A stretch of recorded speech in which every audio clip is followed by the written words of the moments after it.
நாமத்துக்கு ஸ்தோத்திரம். நான் வண்ணாரப்பேட்டையிலேருந்து வரேன். என் பேர் சாந்தி. என் மகனுக்காக நான் திருமணத்துக்காக ஜெபிச்சிக்கிட்டு இருந்தேன். 2012லேருந்தே அன்பரின் பாதத்தில் ஜெபத்துக்கு நான் மீட்டிங்க்கு வந்துட்டு இருக்கேன். அநேக அற்புதத்தை எங்கள் பிள்ளைங்க வாழ்க்கையில் ஆண்டவர் செய்திருக்கிறாரு. திருமணத்துக்காக ஜெபிக்கும் பொழுது அண்ணன் ஒரு கடந்த மேற்கு முந்தின மேலே அவர் சொல்லார், இனி உங்கள் பிள்ளைங்க வாழ்க்கையில் எந்த அசீரியனையும் தலையிட மாட்டான், ஆண்டவரே இறங்கி உங்களுக்கு கிரியைகளை செய்வார் அண்ணன் வாக்குத்தத்தம் கொடுத்தாரு.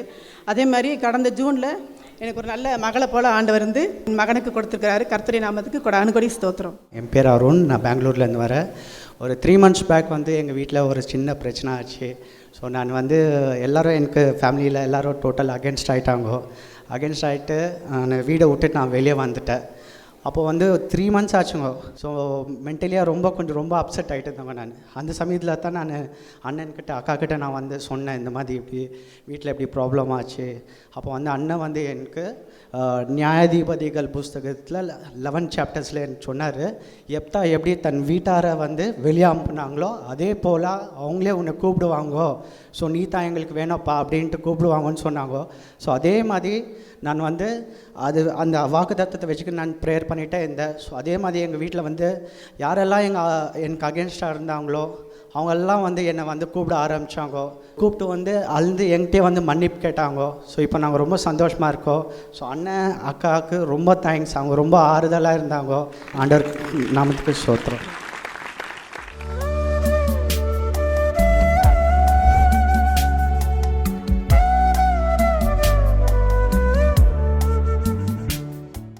கிறிஸ்துவுக்குள் மிகவும் பிரியமான எனதர்மை சகோதர சகோதரிகளே, நம்மை சிருஷ்டித்தவரும் நம்மை உண்டாக்கினவரும் நம்மை ஒருபோதும் மறந்து போகாதவருமாகிய இயேசு கிறிஸ்துவின் இணையற்ற நாமத்தினாலே உங்கள் எல்லாரையும் வாழ்த்தி ஆசீர்வதிக்கிறேன். அல்லேலூயா. எல்லாரும் சந்தோஷமாக இருக்கீங்களா? இந்த நாளிலும் ஆண்டவருடைய பாதப்படியிலே அமர்ந்து, ஆண்டவரே உம்முடைய பிள்ளைகளுக்கு இந்த நாளிலே நீ சொல்லுகிற மங்கள வார்த்தை என்ன வார்த்தை சொல்லி என் பிள்ளைகளை ஆசீர்வதிக்க பரலோகம் சித்தம் வைத்திருக்கிறது. தேவனுடைய சமூகத்திலே நான் கண்ணீரோடு ஜெபத்திலே தரித்திருந்த பொழுது கர்த்தருடைய ஆவியானவர் நமக்கு கொடுத்த மங்கள வார்த்தையை இப்பொழுது நாம் வாசிக்க கேட்கலாம். ஏசாயா தீர்க்கதரிசியின் புஸ்தகம் 54ஆம் அதிகாரம் 10வது வசனம். மலைகள் விலகினாலும் பர்வதங்கள் நிலை பெயர்ந்தாலும் என் கிருபை உன்னை விட்டு விலகாமலும் என் சமாதானத்தின் உடன்படிக்கை நிலை பெறாமலும் இருக்கும் என்று உன்மேல் மனதுருகுகிற கர்த்தர் சொல்லுகிறார். நம்மேல் மனதுருகுகிற கர்த்தர் என்ன சொல்லுகிறார்? திரளான ஜனங்களை கண்டு மனதுருகின ஆண்டவர் இன்றைக்கு உங்கள் ஒவ்வொருவரையும் பார்த்து மனதுருகி சொல்லுகிற ஒரு வார்த்தை, மலைகள் விலகினாலும் பர்வதங்கள் நிலை பெயர்ந்தாலும் என் கிருபை உங்களை விட்டு விலகாது, என் சமாதானத்தின் உடன்படிக்கை உங்களை விட்டு நிலை பெயராது இருக்கும் என்று உங்கள் மேல் மனதுருகுகிற கர்த்தர் சொல்லுகிறார். ஹல்லேலூயா. இந்த நாள் செய்தியின் தலைப்பு விலகாத கிருபை. நம்மை விட்டு விலகாத கிருபை. அப்படின்னா உங்களுடைய இருதயத்தில் ஒரு கேள்வி இருக்கலாம், கிருபையில விலகுகிற கிருபை என்றும் ஒரு கிருபை இருக்கிறதா என்கிற ஒரு கேள்வி வரலாம். நிச்சயமாக அப்படி ஒரு கிருபை இருக்கிறது. வேதத்தில் பார்த்தீங்கன்னா சவுல் என்கிற ஒரு மனுஷன் சாதாரண சராசரியான ஒரு மனுஷன். காணாமல் போன அவனுடைய கழுதைகளை அவன் தேடி கண்டுபிடிக்கும் போகும் பொழுது ஆண்டவருடைய பெரிய கிருபையினாலே தகுதியில்லாத அவனுக்கு ஆண்டவர் ஒரு ராஜ மேன்மையை கொடுத்தார். அவன் போகும் பொழுது ஒரு சராசரி மனுஷனாக அந்த தேசத்தில் உள்ள ஒரு பிரஜையாக தீர்க்கதரிசியாகிய சாமுவேலை தேடி போனான். ஆனால் திரும்பி வரும் பொழுது அவனுக்குள் ஒரு ராஜ மேன்மையும் ராஜரீக அபிஷேகத்தையும் வைத்து ஆண்டவர் அனுப்பினார். இன்றைக்கும் நீங்கள் வரும் பொழுது கழுதையை தேடி வந்த சவுலை போல நீங்களும் உலக பிரகாரமான ஏதோ சில ஆசீர்வாதங்களை எதிர்பார்த்து இருக்கலாம். ஆனால் இன்றைக்கு ஆண்டவருடைய கிருபையின் நிமித்தம் எப்படி ராஜரீக அபிஷேகத்தை சவுலுக்கு ஆண்டவர் கொடுத்து அனுப்பினாரோ, சாமுவேல் தீர்க்கதரிசி மூலமாக அவனுக்கு ஒரு ராஜரீக அபிஷேகத்தை கொடுத்து அனுப்பின ஆண்டவர் இந்த தீர்க்கதரிசி மூலமாக உங்களுக்கும் ராஜ மேன்மையும் ராஜ அபிஷேகத்தையும் போட்டு அனுப்புவார். அல்லேலூயா. அவர் ராஜ மேன்மையை வாங்கி கொண்டு வீட்டிற்கு போனான். அந்த இஸ்ரவேல் ஜனங்கள் முழுவதற்கும் ஆண்டவர் அவனை அதிபதியாகவும் ராஜாவாகவும் அபிஷேகம் பண்ணினார். இஸ்ரவேல் ஜனங்களுக்கு முதல் ராஜா யார் அப்படின்னு கேட்டாச்சுன்னா இந்த சவுல் என்கிற ராஜா தான். இந்த சவுல் ராஜாவுக்கு ஆண்டவர் கிருபையாகத்தான் அந்த ராஜ மேன்மையை கொடுத்தார். ஆனால் என்ன ஆயிற்று? அந்த கிருபையை அவனால் தக்க வைத்துக் கொள்ள முடியவில்லை. அந்த ராஜ மேன்மை அவன் தக்க வைத்துக் கொள்ள முடியவில்லை. ஒரு சூழ்நிலை வரும் பொழுது அவன் அஞ்சனம் பார்க்கிற ஸ்திரீகளை தேடி போனான். ஆண்டவர் அருவருக்கிற குறி சொல்லுகிறவர்களை தேடி போனான். அதன் நிமித்தம் ஆண்டவருடைய இருதயம் விசனப்பட்டது. ஆண்டவருடைய இருதயம் துக்கமாயிருந்தது. இவனை போய் நான் ராஜாவாக்கினேனே என்று சொல்லி அவருடைய இருதயம் மனஸ்தாபப்பட்டது என்று வேதம் சொல்லுகிறது. யான் தான் இவனை ராஜாவாக்கினேனோ என்று சொல்லி என்னுடைய இருதயம் விசனப்பட்டது. என் அன்பு சகோதரனே, சகோதரியே, ஆண்டவரிடத்திலிருந்து ராஜமேன்மை பெற்றவன் தன்னுடைய பிரச்சனைக்குரிய காரியங்களிலே ஆண்டவரிடத்திலே ஆலோசனை கேட்காமல் அவன் குறி சொல்லுகிறவர்களையும் அஞ்சனம் பார்க்கிறவர்களையும் தேடி போனபடியினாலே அவனுக்குள் இருந்த கிருபை எடுக்கப்பட்டது. அவனுடைய கிருபை விலகிவிட்டது. நன்றாக கவனியுங்கள். ராஜ மேன்மையை கிருபையை பேஸ் பண்ணி ஆண்டவர் கொடுத்தார். ஆனால் அவன் அதை தக்க வைத்துக் கொள்ளாத நிலைமையிலே ஆண்டவர் அருவருக்கிற சில காரியங்களை செய்த பொழுது கிருபை அவனை விட்டு எடுக்கப்பட்டது. கிருபை ஒரு மனுஷனை விட்டு எடுக்கப்படும் பொழுது, கிருபை ஒரு மனுஷனை விட்டு விலகின உடனடியாக என்ன நடக்கும் தெரியுமா? ஒரு பொல்லாத ஆவி அவனை பிடித்து கொள்ளுகிறது. எனவேதான் இன்றைக்கு விலகாத கிருபையை ஆண்டவர் உங்களுக்கு அத்தியாவசியமாக கொடுத்த வேண்டும் என்று விரும்புகிறார். உங்களுடைய வாழ்க்கையில ஏன் அசுத்த ஆவிகளின் கட்டுக்கள், ஏன் பலவீனப்படுத்துகிற ஆவிகள் உங்களிடத்திலே வந்து இருக்கிறது? ஏன் உங்களை பயமுறுத்துகிற ஆவிகள் வந்து இருக்கிறது? அன்றைக்கு சவுலிடம் இருந்த கிருபை விலகினபடியினாலே அவனுக்குள்ளே ஒரு பொல்லாத ஆவி போனது. ஆண்டவர் கொடுத்த கிருபை அவனுக்குள்ளே இருக்கிறது வரைக்கும் எந்த தீய ஆவிகளும் அவனுக்குள்ளே போகவில்லை. மாறாக பரிசுத்த ஆவியானவர் அவனுக்குள்ளே இருந்து சவுல் அநேக இடங்களிலே தீர்க்க தரிசனம் உரைத்திருக்கிறான் என்று வேதம் சொல்லுகிறது. அப்படிப்பட்ட பரிசுத்த ஆவியானவர், கிருபையின் ஆவியானவர் அவனை விட்டு எடுக்கப்பட்டதனுடைய ஒரே ரகசியம், அவன் ஆண்டவர் அருவருக்கிற அஞ்சனம் பார்க்கிற ஸ்திரீகளையும் குறி சொல்லுகிறவர்களையும் தேடி போனான். எனவே அவனை விட்டு கிருபை விலகினதை அவன் உணராதிருந்தான். அதன் நிமித்தம் என்ன நடந்தது? அதனுடைய விபரீதம், அந்த கிருபை ஒரு மனுஷனை விட்டு எடுக்கப்பட்டதுன்னா அடுத்த நிமிஷம் உயிரோட வாழ முடியாது. அவன் பட்டயத்தை நட்டு அதன் மேலே விழுந்து செத்து போனான் என்று வேதம் சொல்லுகிறது. நீங்கள் வேதத்திலே ஆராய்ந்து பார்த்தால் சிம்சோன் என்கிற ஒரு தேவ மனிதன் இருந்தான். அவனுக்குள்ளால் ஆண்டவருடைய கிருபையின் பலனும் கிருபையின் அபிஷேகமும் இருந்தது. அது வரைக்கும் யாராலும் அவனை ஜெயிக்க முடியவில்லை, யாராலும் அவனை வீழ்த்த முடியவில்லை. அப்படிப்பட்ட பராக்கிரமசாலியாக, அவ்வளவு பெரிய வைராக்கியம் நிறைந்த ஒரு பராக்கிரமசாலியாக இருந்த அந்த சிம்சோனிடத்திலிருந்து கிருபை விலகினதை அவன் அறியாதிருந்தான். அதன் நிமித்தம் என்ன நடந்தது? அவன் ஒரு வேசியின் மடியிலே படுத்து தூங்கி கொண்டிருக்கும் பொழுது கிருபை அவனை விட்டு விலகினபடியினாலே அவன் வஞ்சகரிடத்திலே சிக்கிக்கொண்டு, விரோதிகளிடத்திலே சிக்கிக்கொண்டு அவனுடைய கண்கள் பிடுங்கப்பட்ட அவனுடைய நிலைமையெல்லாம் உங்களுக்கு தெரியும். இன்றைக்கு அப்படிப்பட்ட விலகுகிற கிருபையை ஆண்டவருடைய பிள்ளைகள் தக்க வைத்துக் கொள்ளக்கூடாது. விலகாத கிருபையை நீங்கள் பெற்றுக்கொள்ள வேண்டும். தாவீதுக்கு அருளின நிச்சயமான கிருபை என்று ஆண்டவர் சொல்லுகிறார். தாவீதுக்கு ஆண்டவர் கொடுத்த கிருபை விலகாத கிருபை. தாவீதுக்கு ஆண்டவர் கொடுத்த நிச்சயமான கிருபை. இன்றைக்கு அந்த விலகாத கிருபையை தான் ஆண்டவர் இன்றைக்கு உங்கள் ஒவ்வொருவர் மேலே வைத்து உங்களுக்கு ராஜ மேன்மையை கொடுக்க வேண்டும் என்று விரும்புகிறார். தாவீதுக்கு கொடுத்த நிச்சயமான கிருபைகள், தாவீதுக்கு கொடுக்கப்பட்ட நிரந்தரமான கிருபைகளை கர்த்தர் இன்னைக்கு உங்களுக்கு கொடுக்க விரும்புகிறார். இந்த கிருபையினாலே ஒரு மனுஷனுக்கு என்னென்ன ஆசீர்வாதங்கள் கிடைக்கிறது என்பதை குறித்து இன்றைக்கு கர்த்தருடைய ஆவியானவர் நம்மோடு பேச விரும்புகிறார். இந்த கிருபையினால கிடைக்கக்கூடிய ஆசீர்வாதங்களை ஆண்டவர் உங்களுடைய சிரசிலே வைத்து கிருபை பெற்றவர்களாக கடந்து போக போகிறீர்கள். ஒருவேளை கடந்த நாட்களிலே ஆண்டவர் கொடுத்த கிருபையின் வரங்களை இழந்திருக்கலாம். ஆண்டவர் கொடுத்த கிருபையின் ஜெப ஆவி உங்களை விட்டு எடுக்கப்பட்டிருக்கலாம். ஆண்டவர் கொடுத்த கிருபையின் அபிஷேகங்களும் ஆண்டவர் கொடுத்த கிருபையின் சம்பத்துகளும் செல்வங்களும் இன்றைக்கு உங்களை விட்டு கை நழுவி போயிருக்கலாம். இன்னொரு முறை நீங்கள் அப்படிப்பட்ட விபரீதத்திற்குள்ளே சிக்கிக்கொள்ளாதபடிக்கு இருக்கிற கொஞ்சம் கிருபையோடு இருக்கிறீர்கள். எனவே நீங்கள் பிழைத்துக் கொண்டிருக்கிறீர்கள். இந்த கொஞ்சம் கிருபையும் உங்களை விட்டு விலகப்படுவதற்கு முன்பாக ஆண்டவர் உங்களுக்கு இன்றைக்கு எடுக்கப்படாத நிச்சயமான கிருபைகளை, விலகாத கிருபைகளை உங்கள் மேலே வைத்து அனுப்ப விரும்புகிறார். அதற்கு நீங்கள் செய்ய வேண்டிய ஒரு காரியம், ஆண்டவருக்கு பயப்படுகிற பயம். வேதம் சொல்லுகிறது, கர்த்தருக்கு பயப்படுகிற பிள்ளைகளை சூழ பாளையம் இறங்கி கிருபை அவர்களை சூழ்ந்து கொள்ளுகிறதாம். கர்த்தருக்கு பயப்படுகிற பிள்ளைகளை கிருபை சூழ்ந்து கொள்ளும் என்று வேதம் சொல்லுகிறது. அப்படின்னா உங்களுக்கு பிரச்சனைகள் என்று வரும் பொழுது நீங்கள் பாதுகாக்கப்பட வேண்டுமானால், அந்த பிரச்சனையின் நேரத்தில் நீங்கள் மேற்கொள்ளப்பட வேண்டுமானால் உங்களுக்கு ஆண்டவர் கண்டிப்பாக கிருபையை வைத்திருக்க வேண்டும். அந்த கிருபை இல்லாத நேரங்களிலே தான் பிசாசானவன் நம்மை வஞ்சித்து விடுகிறான். கிருபை இல்லாத நேரங்களிலே தான் ஒரு மனுஷனுக்கு விபத்துகள் வரும் பொழுது அந்த விபத்திலே அவன் சிக்கிக்கொண்டு அவன் செத்து போகிறான். கிருபை இருந்தால் விபத்துக்கள் வந்தாலும் விபத்துக்கள் மத்தியிலும் ஆண்டவர் உங்களுக்கு உயிர் பாதுகாப்பு கொடுப்பார். சங்கீதக்காரனாகிய தாவீது சொல்லுகிறான், ஆண்டவரே என்னுடைய கால்கள் சறுக்குகிறது என்று சொல்லும் பொழுது உம்முடைய கிருபை என்னை தாங்கினது என்று சொல்லுகிறான். அப்படியான என்ன அர்த்தம்? என் கால் சறுக்கி நான் கீழே விழும் பொழுது நான் சாகாமல் பிழைத்து கொண்டதற்கு காரணம் உம்முடைய கிருபை என்னோடு கூட இருந்தபடியினாலே.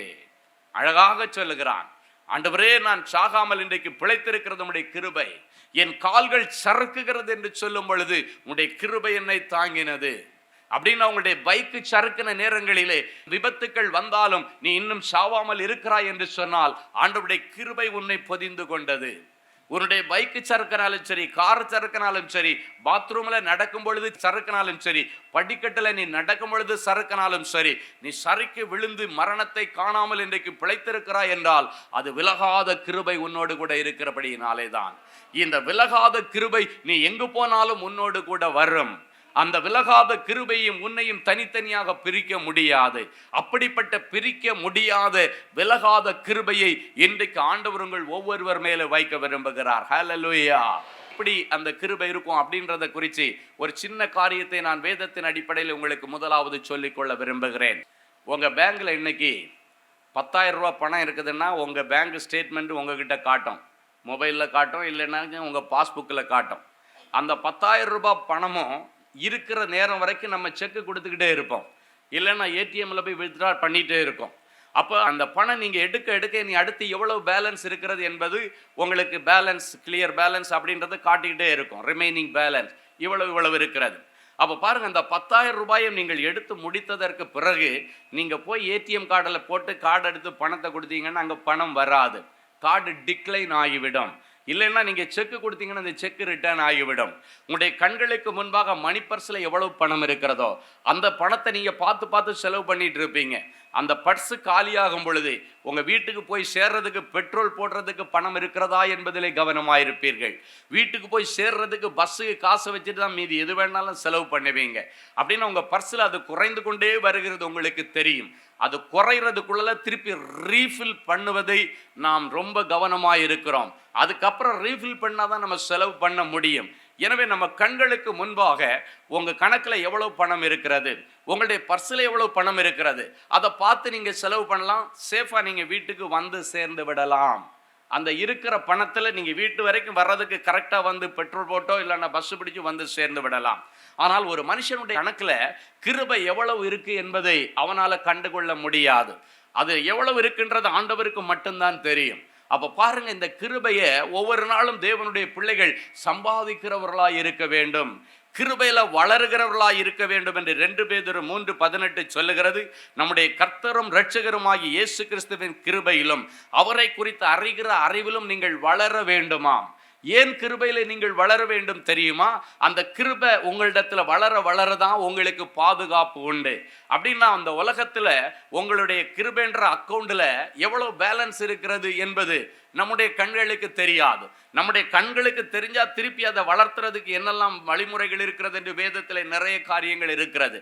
கிருபை எப்படி சம்பாதிப்பது என்பதை குறித்த நிறைய காரியங்கள் வேதத்தில் சொல்லப்பட்டிருக்கிறது. அப்ப நம்ம சம்பாதிச்சு ரீஃபில் பண்ணிக்கலாம். எப்படி நம்ம பர்ஸில் இருக்கிற பணம் தீர்ந்த உடனடியாக சம்பாதிச்சு அந்த பர்ஸில் பணத்தை ஃபில் பண்ணி வைக்கிறோமோ, அக்கௌண்ட்ல பணத்தை திருப்பி நம்ம கிரெடிட் பண்ணி வச்சுட்டு செக்கு கொடுக்கிறோமோ, அதே போல கிருபையை நம்ம ரீஃபில் பண்ணுவதற்கு ஏதுவா இருக்கு. ஐயோ, கிருபை நில் அக்கௌண்ட் ஆக போகுது, 1 யூனிட் தான் இருக்கு, 2 யூனிட் தான் இருக்கு, அடுத்த நிமிஷம் அது காலி ஆயிடுச்சுன்னா நம்ம செத்து போயிடுவோம் அப்படின்னு அவங்க சுதாரித்து கொள்வதற்கு ஏதுவா இருக்கும். ஆனால் இந்த கிருபையின் அக்கௌண்ட் உங்களுடைய கண்களிலே கிடையாது. ஆண்டவருடைய பாதத்திலே தான் அந்த அக்கௌண்ட் இருக்கிறது. எனவே நம்ம எப்பவுமே கிருபையில சேஃபா இருக்க வேண்டும். அந்த கிருபைன்ற யூனிட், அந்த கிருபைன்ற ஏர்னிங்ல நம்ம ரொம்ப கவனமா இருக்க வேண்டும். கிருபை இல்லாத நேரத்திலே பிசாசானவன் அவனுடைய தந்திரங்களை செயல்படுத்தும் பொழுது கிருபை இல்லாத ஒரே காரணத்தினாலே நாம் விழுந்து போகிறோம், நாம் மரித்து போகிறோம். வேதம் சொல்லுகிறது, நீ நிற்கிறதும் உயிரோட நிர்மூலம் ஆகாதிருக்கிறதுக்கும் காரணம் ஆண்டவருடைய கிருபை. அப்படின்னா என்ன அர்த்தம்னா, அந்த கிருபை இல்லைன்னா நம்மால நிற்க முடியாது, அந்த கிருபை இல்லைன்னா நம்மால உயிர் வாழ முடியாது. அப்போ அந்த கிருபையை என்ன பண்ணணும், ஒவ்வொரு நாளும் தேவனுடைய பிள்ளைகள் சம்பாரிச்சுக்கிட்டே இருக்கணுமா. அல்லேலூயா. கிருபையை ஏர்ன் பண்றதுக்கு வேதத்தில் நிறைய வழிமுறைகள் சொல்லி கொடுக்கப்பட்டிருக்கிறது. தாழ்மை உள்ளவர்களுக்கு கிருபை கிடைக்கும், ஆண்டவருக்கு பயப்படுகிற பிள்ளைகளுக்கு கிருபை கிடைக்கும், காலைதோறும் ஆண்டவரை தேடுகிற பிள்ளைகளுக்கு கிருபை கிடைக்கும். ஆனா மொத்தமா கிருபையை ஏர்ன் பண்றதுக்கு ஒரு வழி இருக்கு. நூற்றுக்கணக்கில் ஆயிரக்கணக்கில் ஜனங்கள் வருகிற இடத்துல நீங்க போய் நின்று ஆண்டவரை துதிச்சிங்கன்னா அந்த இடத்துல இருந்து நிறைய பெருக்கமான யூனிட் கிருபையை நீங்க சேமித்து கொள்ள முடியும். ஆமேன். அதனால தான் வேதம் சொல்லுகிறது, சபை கூடி வருதலை சிலர் விட்டு விடுகிறது போல நீங்க விட்டுறக்கூடாதான். எதுக்கு தெரியுமா சபை கூடி வருதலை விட்டுறக்கூடாது? அங்கதான் அநேகர் கூடி துதிப்பார்கள். இப்படிப்பட்ட விசேஷித்த கூட்டங்கள் நடக்கும் பொழுது தேவனுடைய பிள்ளைகள் வந்து அநேக கிருபைகளை, பெருக்கமான கிருபைகளை, விலகாத கிருபைகளை நீங்கள் சுதந்திரித்துக் கொள்வதற்கு, சம்பாதிப்பதற்காகத்தான் இப்படிப்பட்ட விசேஷித்த கூட்டங்கள் ஒழுங்கு செய்யப்படுகிறது. ஒரு இடத்துல எவ்வளவுக்கு எவ்வளவு அதிக ஜனங்கள் கூடி துதிக்கிறார்களோ அவ்வளவுக்கு அவ்வளவு கிருபை அதிகமாக ஒவ்வொருவருக்கும் கொடுக்கப்படும். அந்த கிருபை தான் ஒரு மனுஷனுக்கு தகுதி இல்லாத நேரத்திலே தகுதிப்படுத்தி அந்த பொருட்களை வாங்கி கொடுக்கிறது ஆண்டவருடைய கிருபை. தகுதி இல்லாத நேரத்தில் உனக்கு ஒரு நல்ல வேலையை வாங்கி கொடுக்கிறது ஆண்டவருடைய கிருபை. தகுதி இல்லாத நேரத்தில் உனக்கு ஒரு ப்ரொமோஷனை கொடுப்பது ஆண்டவருடைய கிருபை. கிருபை வாங்கிட்ட ஓவர்லோட் ஆக ஆக ஆக கிருபையை பேஸ் பண்ணி நிறைய அற்புதங்கள் உங்களுக்கு நடந்துகிட்டே இருக்கும். எனவே கிருபை உங்க அக்கௌண்ட்ல நிரம்பி வழிகிற அளவுக்கு எப்போதும் இருக்க வேண்டும். கிருபையில ஒரு நாளும் தேவனுடைய பிள்ளைகள் குறைவுபட்டு விடக்கூடாது. கிருபையில தேவனுடைய பிள்ளைகள் அனுதினமும் வளர வேண்டும். எனவே தான் அப்போஸ்தலனாகிய பேதுரு பொதுவான நிருபத்தில் எழுதுகிறார், நம்முடைய கர்த்தரும் இரட்சகருமாகிய இயேசு கிறிஸ்துவின் கிருபையிலும் அவரை அறிகிற அறிவிலும் வளருங்கள் என்று பேதுரு எழுதுகிறதை பார்க்கிறோம். என் அன்பு சகோதரனே, சகோதரியே, எதுலையோ வளரணும்னு நம்ம ஆசைப்படுறோம். ஆனா கிருபையிலே தேவனுடைய பிள்ளைகள் வளர வேண்டும். கிருபையில தேவனுடைய பிள்ளைகள் நாளுக்கு நாள் பெருக வேண்டும். அப்பொழுது அந்த கிருபையை பேஸ் பண்ணி ஆண்டவர் அநேக நன்மைகளை செய்வார். அல்லேலூயா. அன்பான எங்கள் நல்ல ஆண்டவரே, உங்களுக்கு நன்றி சொல்றேன்ப்பா. மலைகள் விலகினாலும் பர்வதங்கள் நிலப்பெயர்ந்தாலும் என் கிருபையை உன்னை மட்டும் விளக்க மாட்டேன்னு சொன்னீங்களே. ஒருவேளை என் பிள்ளைகள் கிருபையை போக்கடிச்ச நிலைமையில இந்த இடத்துல வந்திருக்கலாம்ப்பா.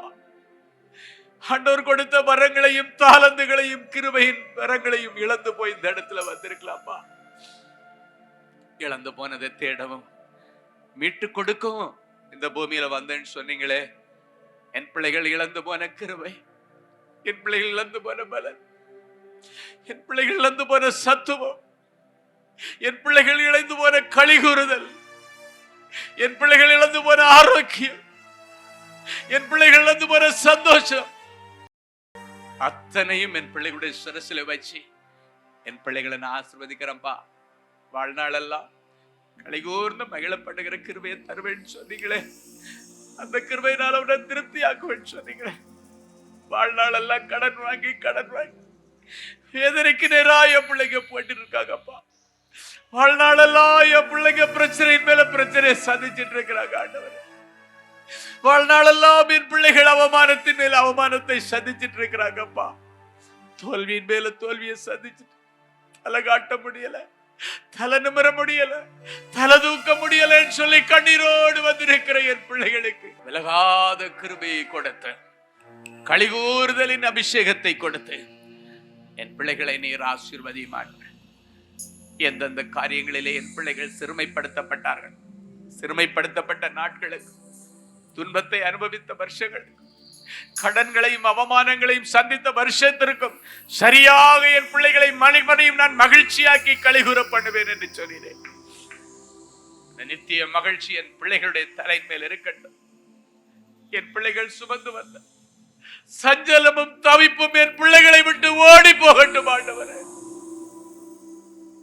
நித்திய மகிழ்ச்சி என் பிள்ளைகளுடைய தலையின் மேலே நீ தங்கி இருக்கட்டும். சஞ்சலமும் தவிப்பும் ஓடி போகும், சந்தோஷமும் மகிழ்ச்சியும் அடைவார்கள் என்று சொல்லி, குடும்பத்தில் நடக்க வேண்டிய சந்தோஷமான சுப நிகழ்வுகள் அத்தனையும் என் பிள்ளைகளுக்கு நீ தடையில்லாமல் நடக்கட்டும், தடையில்லாமல் நடக்கட்டும். கிருபையின் நிமித்தம் சந்ததி பெருகும் என்று சொன்னீர். மரியாளை பார்த்து கிருபை பெற்றவளே வாழ்க என்று வாழ்த்து ஆண்டவர். அதே வாழ்த்துதலை என் பிள்ளைகளுக்கு கொடுத்து வாழ்க என்று சொல்லி நீர் வாழ்த்துகிறதற்காக எந்தெந்த ஜனங்கள் என் பிள்ளைகளை சபித்து என் பிள்ளைகள் மேலே தேவையில்லாத சாபம் கூறினார்களோ அவை எல்லாவற்றையும் கிருபையினால மாற்றி வாழ்க என்று என் பிள்ளைகளை நீர் ஆசீர்வதிக்கிறதற்காக உமக்கு நன்றி. எல்லாவற்றிலும் வாழ்ந்து சுகமாயிருங்கள் என்று ஆண்டவரின் பிள்ளைகளை ஆசீர்வதிக்கிறதற்காக ஸ்தோத்திரம். இப்பொழுதும் என் பிள்ளைகளுக்கு தேவையான எல்லா நன்மைகளையும் கிருபைகளையும் இருதயத்திலே வைத்து அனுப்பும். ஜீவனுள்ள நாளெல்லாம் நன்மையும் கிருபையும் உங்களை பின்தொடர்ந்து வரும். இஸ்ரவேலின் சமாதான வாழ்வை இனி காண்பீர்கள். இயேசுவின் மூலம் பிதாவே, ஆமென். அன்பு தேவனுடைய பிள்ளைகளே, இந்நிகழ்ச்சியின் மூலம் நீங்கள் பெற்றுக்கொண்ட ஆசீர்வாதங்களையும் உங்கள் ஜெப விண்ணப்பங்களையும் அனுப்ப வேண்டிய முகவரி: தேவனின் அன்பு ஊழியங்கள், Vinayak avenue, OMR road, Okkiyam, Thoraipakkam, Chennai 600097. மேலும் 24 மணி நேர ஜெப உதவிக்கு 04454479999 மற்றும் 9941150999 என்ற எண்களுக்கு தொடர்பு கொள்ளுங்கள்.